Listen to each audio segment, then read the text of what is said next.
और जनाब welcome back. और अब वकार भाई से पूछेंगे कि ये लिखने लिखाने का सिलसिला इन्होंने कैसे शुरू किया, ख्वाह वो आर्टिकल्स लिखने का हो या जो इनके सॉन्ग राइटिंग है, यानी लिरिसिस्ट ये बने। तो लिरिसिस्ट बनने के लिए पीछे क्या कहानी थी कि इनकी बातों की तर्जुमानी कोई नहीं कर रहा था, अक्कासी नहीं हो रही थी इनके जज्बात की, तो इन्होंने कहा नहीं अब तो मैंने खुद ही लिखना है। और उसको जो है वो पेट्रियाटिक जज्बा था इनके अंदर, क्योंकि पेट्रियाटिक सॉन्ग्स इन्होंने काफी लिखे हैं, नेशनल जिसको हम कहते हैं ना कि कौम की खिदमत के लिए इन्होंने पाकिस्तान के लिए लिखा। और आर्टिकल लिखने का क्या सिनेरियो था वो भी बताएं जी वकार भाई।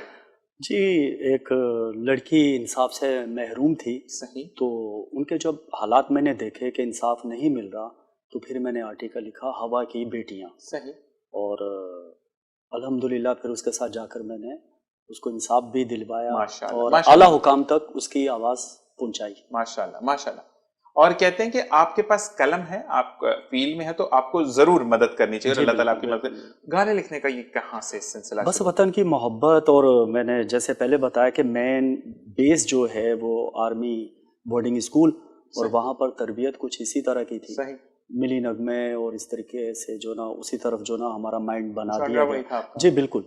और फिर लिखे, और जब लिखे तो फिर लिखता ही चला गया। जबरदस्त। और फिर आमद होती रही। और फिर और एक और चीज़ मैं बताता चलूँ, हाल ही में मैंने पाक चीन दोस्ती पर एक सॉन्ग लिखा। सही। और इंशाल्लाह उसको अनकरीब में रिलीज कर रहा हूँ। इंशाल्लाह इंशाल्लाह। ये देखिए जबरदस्ती बात हो रही है, और मेरी कामयाबी का मकसद यही है कि आपके अंदर जितना भी टैलेंट है हम उसको पूछते हैं, प्रमोट वही चीजें करते हैं जो कि जिनसे आप गो थ्रू है। सानिया से पूछेंगे कि सानिया ने जो है वो गाने का सिलसिला कैसे शुरू किया। तो जी सानिया, आप बताइएगा कि आपका सिलसिला कौन सी स्टैंडर्ड से शुरू हुआ, क्लास कौन सी थी जिससे आपने गाना शुरू किया? जी, मुझे गाने का शौक तो बचपन से ही था, लेकिन 9 मैट्रिक में जैसे हम आए तो फिर वहाँ प्रोग्राम्स होते थे, फेयरवेल वगैरह, तो काफी सारे सॉन्ग्स होते थे पंजाबी जिनकी मैं पैरोडी करके सही वो स्कूल में देती थी, मतलब सुनाती भी थी इवेंट्स में। तो आपका जो शौक है वो बचपन से होता है ना, कहते हैं जो सिंगर होता है वो धुनों को पहचान रहा होता है। तो और बच्चे रोते भी सुर में, तो कभी किसी ने कहा कि बचपन में बड़ी सुर में रोती थी ये बच्ची, ऐसा कभी किसी ने कहा? नहीं, मैं रोती नहीं थी, रोती मैं अकेले में ही, किसी के सामने नहीं रोती। बचपन में आपको क्या पता, जो 2-4 महीने की थी फिर तो रोती होंगी ना? रोती होगी, वो तो मम्मा पापा को पता होगा, मुझे तो नहीं। पूछिएगा जरूर, जब दोबारा प्रोग्राम में बुलाऊंगा ना इंशाल्लाह, तो फिर मैं ये सवाल जरूर करूंगा सानिया से कि सानिया आप सुर में रोती थी या नहीं रोती थी, ये पूछना जरूर आज जाके, ठीक है? ओके जी। इसके बाद पहली दफा जब आपको दाद मिली कि नहीं सानिया की क्या आवाज है, वो कौन सा फेयरवेल था? वो मैं मैट्रिक में थी। मैट्रिक में थी, तो लोगों ने कहा ये हमारी बंदी जो है वो गोल करेगी और जबरदस्त नाम कमाएगी। तो आज वो कुछ दोस्त अटैच हैं आपके साथ जो 9th मैट्रिक के हैं? जी, काफी दोस्त हैं, और काफी सारे मतलब कह लें कि सिंगर्स ने भी कहा है कि तुम्हारे अंदर पोटेंशियल है, तुम गा सकती हो आगे। सही। आपके अंदर वो पोटेंशियल है कि आप गा के खुद ही अपने ऊपर पिक्चराइज भी करवा सकती हैं। अक्सर बेचारे होते हैं गाते कोई या पिक्चराइज कहीं हो जाता है, तो आपके अंदर ये बड़ी बात है कि आपका पैसा भी बचेगा मॉडल का। अच्छा जी, अब वकार भाई आपका इम्तिहान शुरू हो जाता है, और वकार भाई आप क्या सुनाने वाले हैं? मुझे बताएं कि आपने जो लव सॉन्ग लिखा है ना, कोई लव सॉन्ग? जी बिल्कुल, मोहब्बत के। अच्छा, ये एक सवाल कर लेता हूँ, ये लव सॉन्ग अपने किसी के लिए लिखा है या मतलब जिससे आपको मोहब्बत थी उनको बताने के लिए कि ये देखे मैं इतनी मोहब्बत करता हूँ, या एम ही लिख दिया भाई लड़के बेशुमार? जी बिल्कुल, दूसरों के लिए लिखा। दूसरों के लिए लिखा। चले तो फिर हो जाए जबरदस्त गाना। 2 लाइनें बिल्कुल सुनाऊंगा। बिल्कुल जी, तो ओवर टू यू वकार भाई। 1 2 3 स्टार्ट। जब से गए तुम नजर से मन मेरा लगता नहीं है, यूं तो बहुत से हैं चेहरे पर कोई जचता नहीं है, दीवानों को यूं न छेड़ो मोहब्बत के मारे हुए हैं, ऐसे न हमको सताओ दिल को जलाए हुए हैं, दिल को जलाए हुए हैं, तेरे सिवा मेरा हमदम कोई भी दूजा नहीं है, यूं तो बहुत से हैं चेहरे पर कोई जचता नहीं है। क्या बात है, क्या बात है, जबरदस्त जी, जबरदस्त सी आवाज और बहुत अच्छा लिखा हुआ है। वाकई में ये वो अल्फाज हैं कि जो आप दुनिया में जिसको अपना शरीके हयात बनाते हैं और आपका बेटा वो चाहे आपके हस्बैंड हो या वाइफ हो जो भी हो, जो आपका जेंडर है उसके ऑपोजिट जो है, तो उनकी तर्जुमानी बहुत जी, अच्छे तरीके से आपने की है, जबरदस्त वकार भाई। और इसी से पता लगता है कि कितने खूब आप लिखते हैं। अच्छा जी, अब हम सानिया की तरफ आते हैं, और सानिया जरा पंजाबी का तड़का हो जब जबरदस्त है। अच्छा, सिंगर आपको बिलाल साहब पसंद है? जी, बिलाल सईद पसंद बिलाल है सईद मुझे। पसंद है, तो और वो अभी से नहीं, मतलब बचपन से ही पसंद है, क्योंकि हमारे गांव से थे वो सही सही सबसे बढ़कर, तो इसलिए सही भी। सियालकोट से हो? जी। ओह, जबरदस्त जबरदस्त। अच्छा जी, तो फिर बिलाल सईद का कौन सा गाना सुनाएंगे? जी, मैं आपको बारी के कुछ अशार सुना देती हूँ। जबरदस्त, तो 1 2 3 स्टार्ट।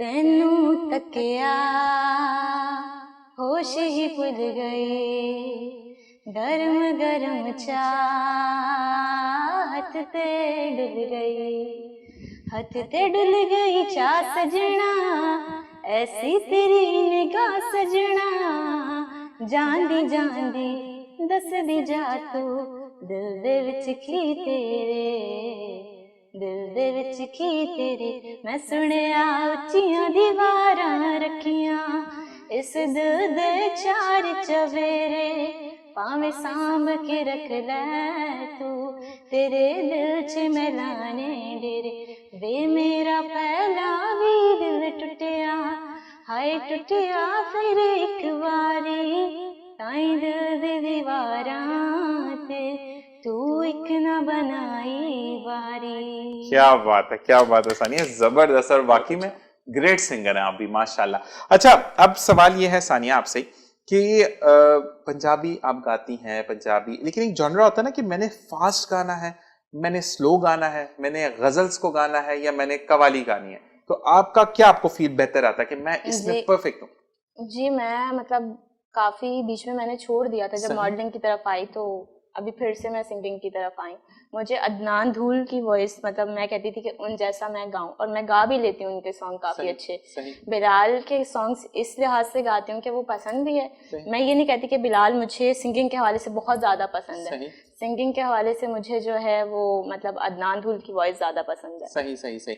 नहीं, मैंने आपसे पूछा क्या फास्ट नंबर ज्यादा गाने में जी, कंफर्टेबल फास्ट होती है या मैं स्लो में आप? मतलब फास्ट में भी, मतलब पंजाबी सॉन्ग्स फास्ट में हो वो भी मुझे पसंद आते हैं, सही। और स्लो में मतलब जैसे सॉफ्ट सॉफ्ट से सॉन्ग चल रहे सही। होते हैं धीमे धीमे, वो भी मुझे पसंद आते हैं। मैं एक बात बोलूं आपको सानी, जैसे आपकी अपीयरेंस है ना, उसमें आप भंगड़ा रॉक स्टाइल लगती हैं मुझे, मतलब भंगड़ा सॉन्ग बहुत एंजॉय कर। अब जैसे हम वकार भाई की बात करें, तो इनकी पर्सनालिटी ऐसी कि ये सॉफ्ट और मेलोडियस जी, सॉन्ग, बिल्कुल, गजलों की तरफ, महबूब की तारीफों में जो अशार हो तो वो गाना ज्यादा पसंद, ऐसे ही है कुछ? जी, बिल्कुल। तो वो आपकी पर्सनालिटी बताती है ना, अब आपकी ग्रूम्ड पर्सनालिटी, वो जिसको कहते हैं ना हम रॉक पार्टी वार्टी वाली पर्सनालिटी।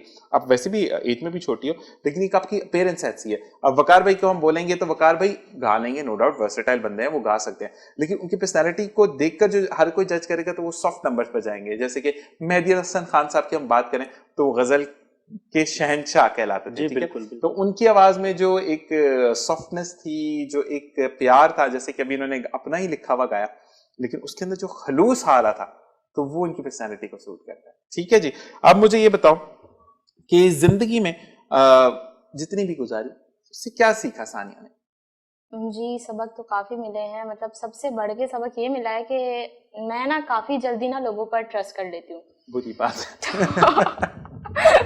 तो यही सबक मिला है कि एटलीस्ट हर बंदे को 2-3 महीने देने चाहिए, फिर ट्रस्ट करना चाहिए उस देखो, पे। 2-3 महीने का नहीं, मैं सवाल नहीं कहती होता। हूँ मैं एक बात बोलूं, परखो, परखने के बात लिए करो, ही। अब फिर मैं परखो। थोड़ा सा तन्हाई पसंद हूँ, मैं लोगों से मिलती बहुत कम हूँ अगर देखा जाए, तो मुझे अगर कोई भी इंसान कहेगा ना, जब मेरा मूड होगा मैं मिल भी लूंगी, मतलब कहीं पे भी, चाय पे, गैदरिंग में, मतलब मिल लूंगी हर अननोन पर्सन से भी।